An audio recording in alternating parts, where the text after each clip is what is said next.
I am an unknown traveler. I'm a vocalist.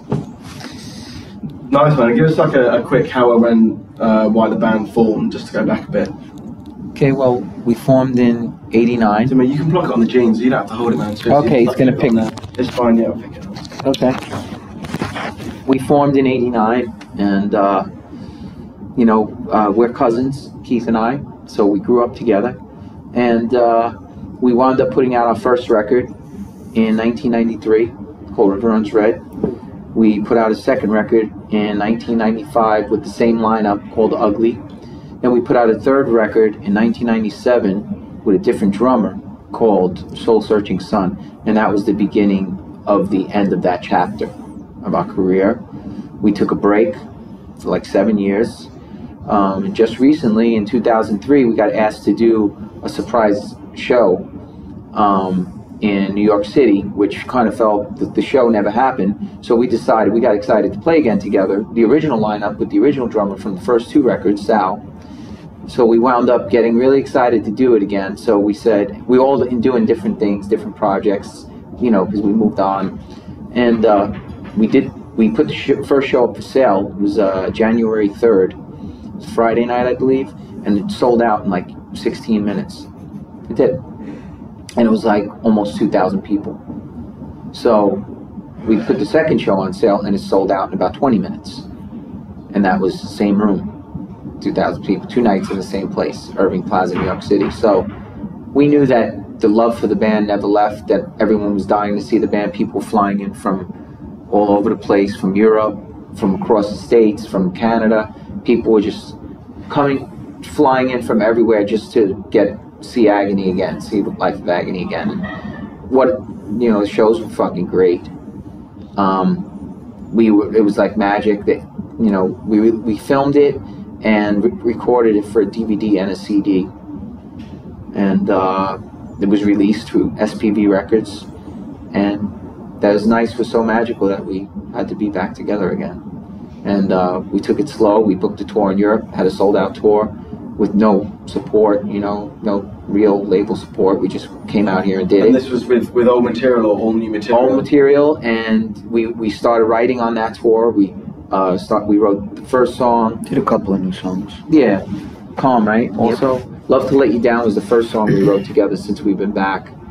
And that was done on that October European tour of 2003.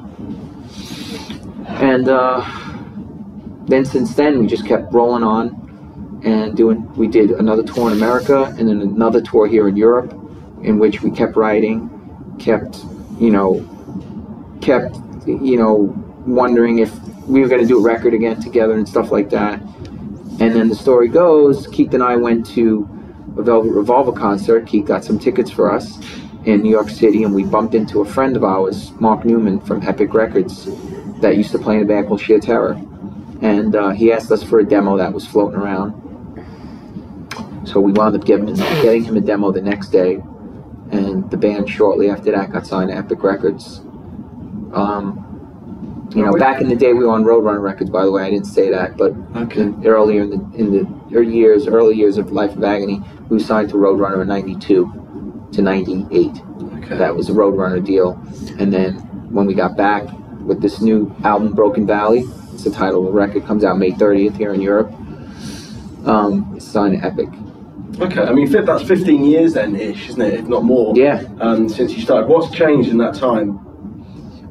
Musically and also, in your personal lives and what's going on? What's changed, bro? Everything. Everything's changed. So many things change in a day,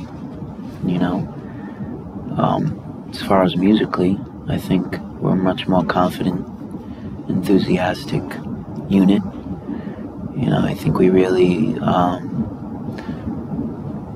we'll always be growing, but we kind of found a niche of a formula-less formula as far as songwriting. A lot of things changed personally, some more tragedy to help shape you and toughen you up in this life, What tragedies? I lost my dad a couple of years ago. The Broken Valley is really based around his whole kind of diseased path that he led, which, you know, he was a heroin addict, and it really, Broken Valley really, after he died, it was like, it was almost like, you know, like this cosmic emancipation where we knew especially him and I, we knew kind of that we needed to maybe my uncle died. Put it back together, you know, and we basically wrote around that whole emotional tragedy, you know, and kind of instilled as much positivity as we could in the tracks. And you know, I don't know if you heard Broken Valley, but we gave birth to it, you know. So I mean, there's still a lot of catharsis in there. A lot of people say that, you know, bands have sort of maybe 5 years of that kind of rage and that kind of passion that makes them want to write, you know, the way that you guys clearly still are. So there's still a lot of catharsis there. You feel you've got that? Oh, of course, yeah, more than ever, actually. Yeah. You know, it doesn't get easier the older you get. No. You know, it gets a little bit more difficult. Responsibilities change. Yeah. You know, you become more serious. You know. Sure. I mean, have you become different players as well as the? Oh, definitely. Absolutely. More professional, more high level of. We definitely raised the bar creatively. We have a firmer grip on who we are as a team, individualistically, how we filter through one another musically and lyrically, and you know, there's no competitive spirit. You know, we're angry in different ways, but not at one another. You know, we've learned how to nurture one another's needs and emotions, and how to deal with each other as just people. And the way we execute the songs at this stage, even the old stuff, there's just more fury. There's more conviction. Yeah. There's more confidence, you know. The barbed wires only became more rusty, you know, and you know, there's a lot of compassion in that record. Broken Valley by far is the best, I think, that Life of Agony has ever achieved with one another. You know, when you say live as well, does that come out live as well? Yeah, live was like a perfect storm. Yeah, it comes out just as much, even more. Yeah, because it's like we've already documented that moment in time, and that moment exists for us now for quite a while, and it's like it's now us. Broken Valley now of course it's going to be released, but it is the past to us. So we've been there, done that, ate it, shit it out, but you know, now we interpret it in a different way and in a more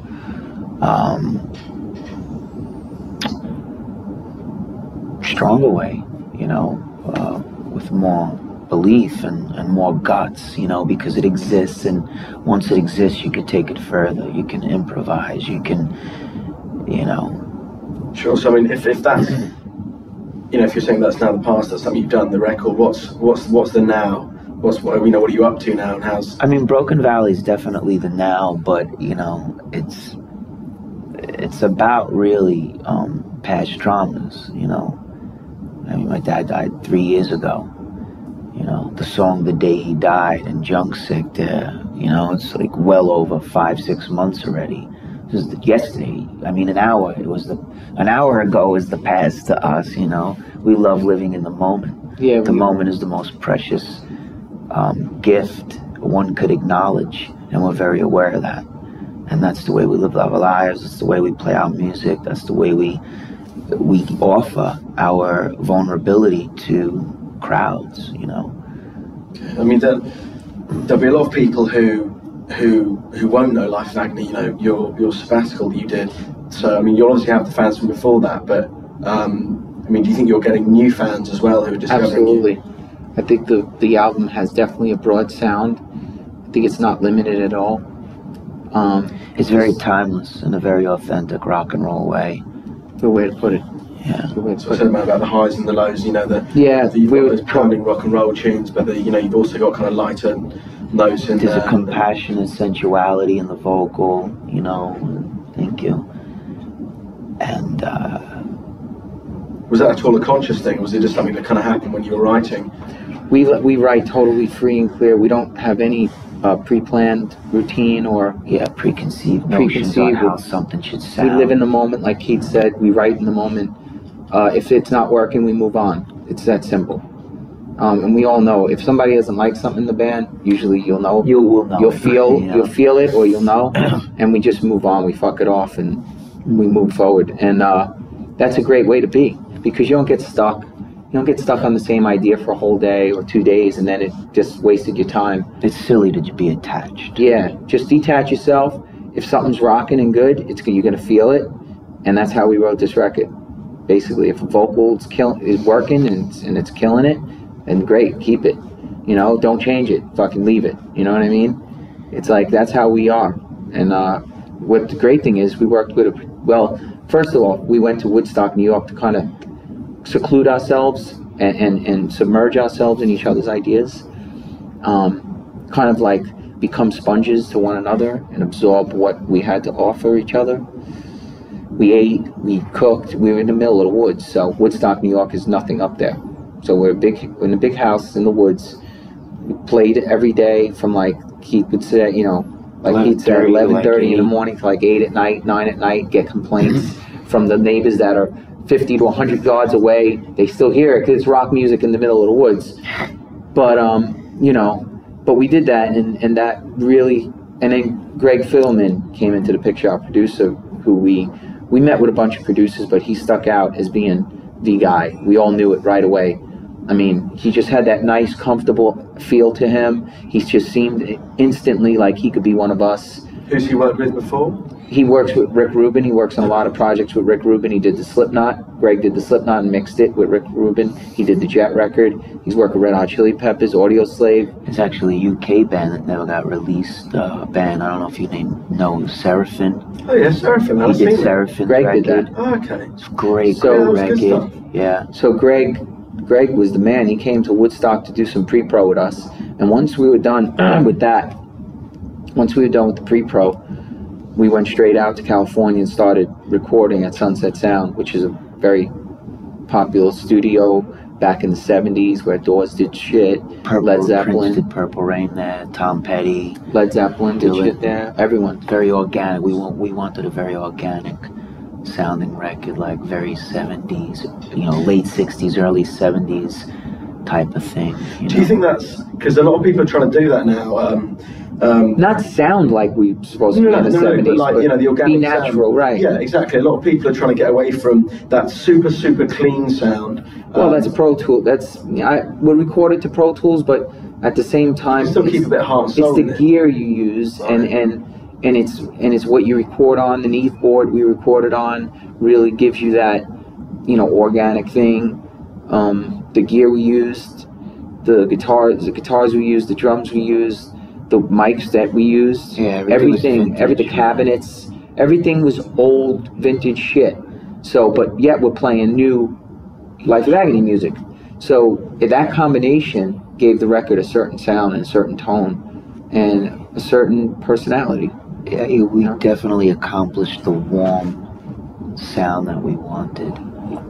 Okay. So where's next? What are you guys up to now? Is it sort of tour, yeah. I mean, you know, it's gonna be a lot of touring, man. A lot of traveling around. It's great touring, don't get me wrong. Everyone out there, you know, it's great to play the shows, but all the time around the day that you have before the show and then after the show isn't as bad because you kind of shower, you kind of run down, you kind of just want to chill out and eventually hit the bunk, hit the bed. But during the day, waiting all day, getting up in the morning and waiting all day for something to happen till 10 o'clock at night, it could be tough sometimes. Sure. I bet you know, being away from home, your loved ones, 3 of us are married, you know, it gets hard. That must be hard on the road. Oh, it's super hard, man. It's super hard. It takes its toll on you. Well, they visit, but it's very for short periods of time, a few days, and Keith's not married, obviously. He's showing his fingers. His my blank ringless ladies fingers. out there. He's showing his blank fingers there for you. But you know, we're gonna tour. It looks like this summer we're gonna be in America, on a tour in America over the summer, and then we're coming back to Europe to do a full-blown tour for everyone. Come back here. I'm gonna hit the UK again. Seems like September, October is what I want to say. Is when we'd get back here. Okay. And how do you find the crowds? The different. Nothing compares to Europe. Really? You can't touch the crowds, Why is especially that? a Life of Agony crowd. Let me rephrase it. In general, their love and their commitment and their Devotion and devotion. understanding. Great word. And belief and conviction in what we do and how we say it, and you know who we are and how we express and freely give our vulnerability to people. I think people really appreciate that, because we're not, you know, we're a people band. We're not really this sugar-coated, you know, mindless lyrical thing. You know, we really talk about real situations and real heartache, and you know, we try to heal our listener in the process, you know. And I think a lot of people who do understand the band and appreciate the band know that it's not this negative regurgitation of bad negative emotion, you know, but it's just like this healing process that we need to put ourselves through and help ourselves so we can help and serve the rest of the world in a way, you know, or whoever knows Life of Agony out there. I mean, and you get that from a UK crowd more than a US crowd. Definitely. We kind of think, I mean, in this country, I think people think that American crowds are all wild, you know, really get out there. I think maybe that's a bit of a London thing. And Well, you know what? And there's more of a unity and a harmony here. You know, there's definitely a deeper appreciation for the arts, for music, for life in general, I think, you know. The youth seems to be different as well, you know. And we take notice, you know, because we're compassionate human beings, and, you know, if we're being rejected by some Kmart crowd, it's not that we really give a shit if we're liked or not, because we have nothing to prove, but we start worrying like women and mothers, like, what's happening to the people? Where's the state of heart and mind in this world, in this country? You know, what's happening to America? What's happening to the youth? What's happening to the parents bringing up the children? And I mean, the lack of knowledge, artistically speaking, it's a shame, because I'm overtly too artistic, you know, to even feel comfortable living in my own country. Thank God I'm from New York City, because New York City is a completely different animal than the rest of America. I would say there's two places in America that are similar, and that's LA, that's, you know, California and New York City. You know, all of New York, and especially the two cities like LA and New York City, they should be different countries. I don't know about Texas. I was going to say, everything in the middle, I don't know about Texas. Really screwed. Yeah, I don't know about Texas, you know, trying to be their own country. You know, they're you know, politically speaking, they're worse off, you know.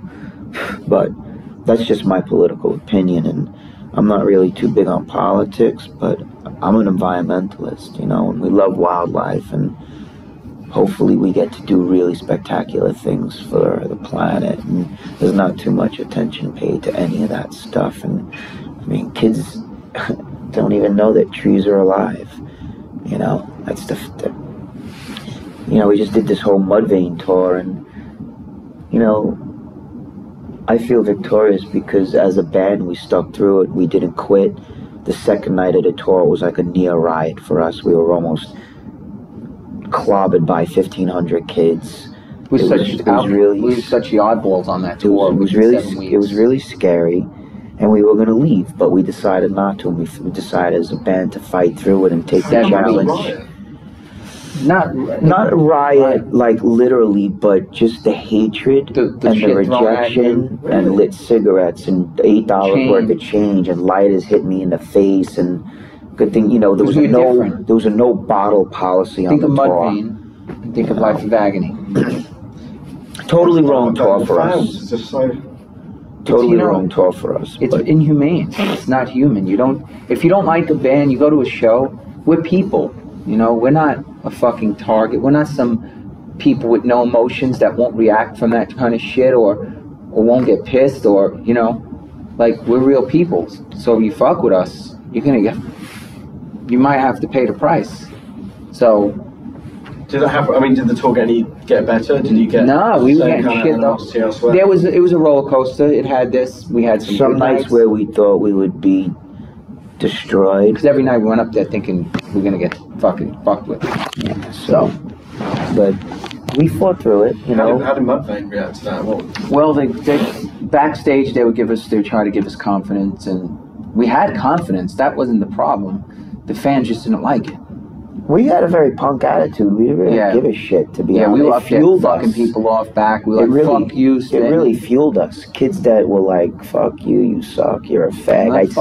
I'd sing right in their face and really give it to them. Just because you don't want to hear me, I'm going to sing right to your fucking face and right to your eyes. And, these kids would shrivel and shrink up. And some kids didn't even have facial hair. That's how young they were. Yeah. Some girls are so young. I'm sure I bleed more than them. You know what I mean? It's like this is what we were dealing with. So it was all right, but we question motherly. We're very nurturing people. We just wonder what's going on in the music world, man. In our country. Yeah, exactly. It doesn't seem like it's like it out here. No, it's very different here for us. It's a totally different world. It feels like home here. We couldn't wait to get to fucking the UK and Europe, man, because we were just having such a shit time. Would you ever move? I mean, obviously New York's. I lived in Amsterdam for 3 years. Okay. Yeah. I'm married. I have family. And I'm single. I have no parents. I have no brothers or sisters. It's just me. So I really. I'm your brother. Well, you know what I mean. Yeah. My band is my family, but I have some immediate family, but I have no mother or father. I lost my father's parents who brought me up, so I have really no obligation to anyone. So I could freely, if I want to go to Prague for a year, I will do that, depending on my work schedule. But you tour in Prague.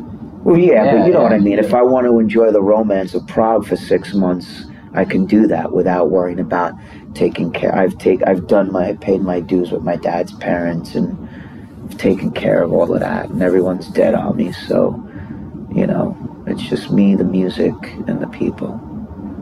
And on music, what are you guys listening to? I mean, in terms of you're talking about the state of America, are you listening to any new US stuff? You know what, I grew up listening to a lot of Brit rock.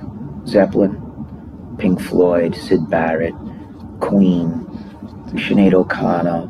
I love Brian Eno, U2, Radiohead. I toured with Travis and Coldplay. Big fan of Sigur Rós. I don't really listen to. The heaviest thing I listen to is my own band. That's it. There are some exceptions like the Cro-Mags, Age of Quarrel, Bad Brains, and particular records like Start Today, Gorilla Biscuits, or Into Another. Really, bands that you need to be a connoisseur to really.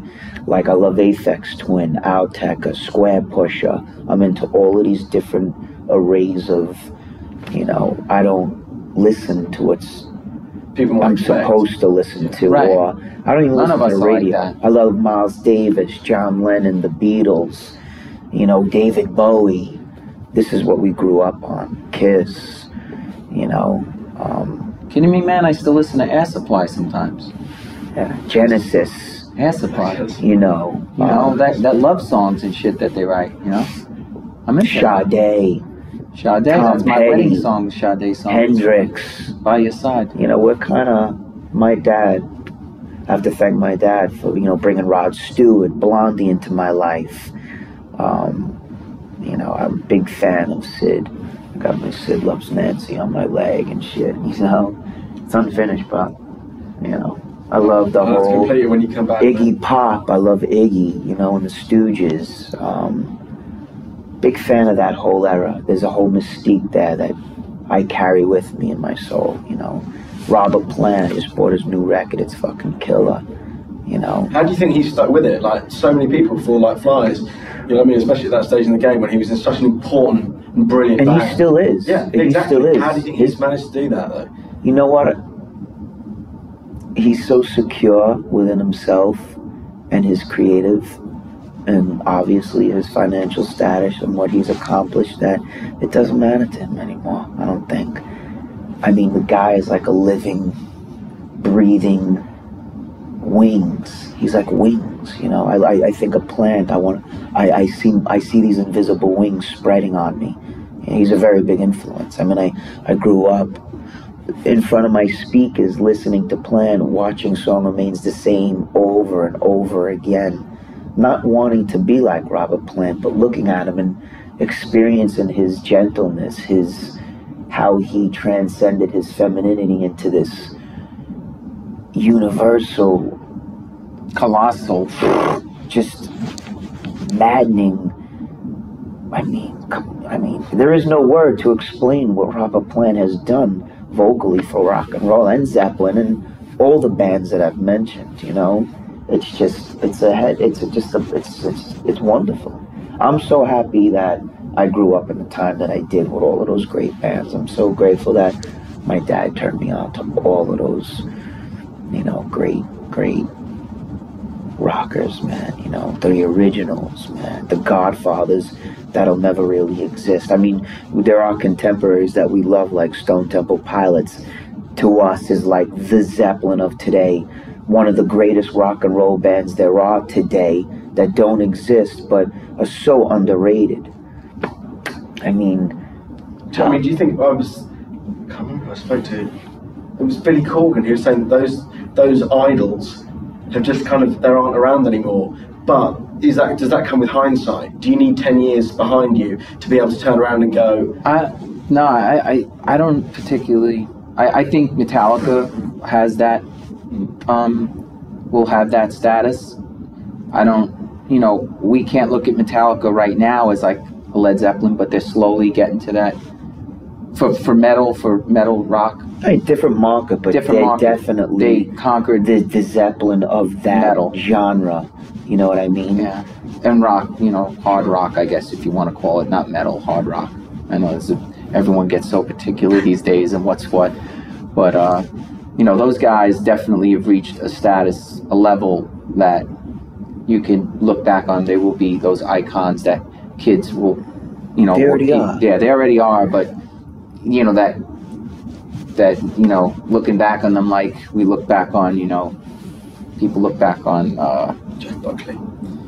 Yeah, like people look back on the Buckley. Who. I love Buckley too. The Who and Clapton and like people that, you know, and like Zeppelin, like Keith's saying, and Sabbath. Like Metallica is one of those bands. They're my favorite band. You know. And you know what's freaky?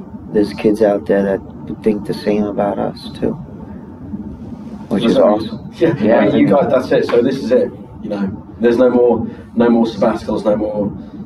You know.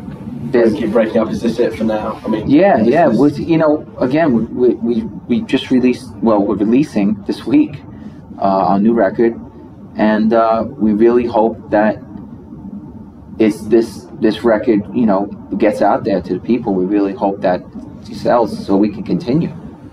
You know, we probably can continue anyway, but it'll be even twice or three times as hard as it is right now. So, and we'll even be that much older, a year or two older. So, we gotta hope that, you know, this album does something and we could continue actually have a label and have some support from somewhere to do it. Because you really can't, you can do it, definitely on a way small level without support from, you know, you experienced it, you know, releasing your own stuff. It's very hard to do. You're not gonna get major, you know, distribution or, you know, attention, you know, because this world just revolves around radio and television and internet now also. So, which is fine. but you need those companies to The get you business there. is completely different than what it was. Yeah, it took over, like Different operation, corporate. different people. You know, there's less heart and soul. It's more about mathematics than the expression of art. Yeah, more You know? about the dollar or the pound Yeah. in this case. Whatever, yeah. It's, And you know, but one mustn't be disheartened. And keep Right, we believing, could always- you know, no matter what, Broken Valley will outlive us all anyway. you Right. know? We can't take anything to the grave with us, so fuck it. You know, for me, personally speaking, I'll probably die in a box covered in lice for my art and my music. You know, I'll always be doing this. I was born to do this in my gut. You know, I know nothing else. I want nothing else. You know, and I hope that we can all get there collectively where Yeah. we want to be. But if we don't, you know, I'll still be doing it. You know, I don't care at what level. yeah, It all depends, you know. I can't predict tomorrow's events. I may say fuck it and just do it on my own, not worry about Do it for getting yourself. yeah, which I do anyway. Play I for do that yourself. already now. If you go to One day I my may be playing, recording in a room in my house, working, owning some store or something, guitar shop, who knows? But playing for myself, I'll always be playing. But you can only do it with the support of others and with the support of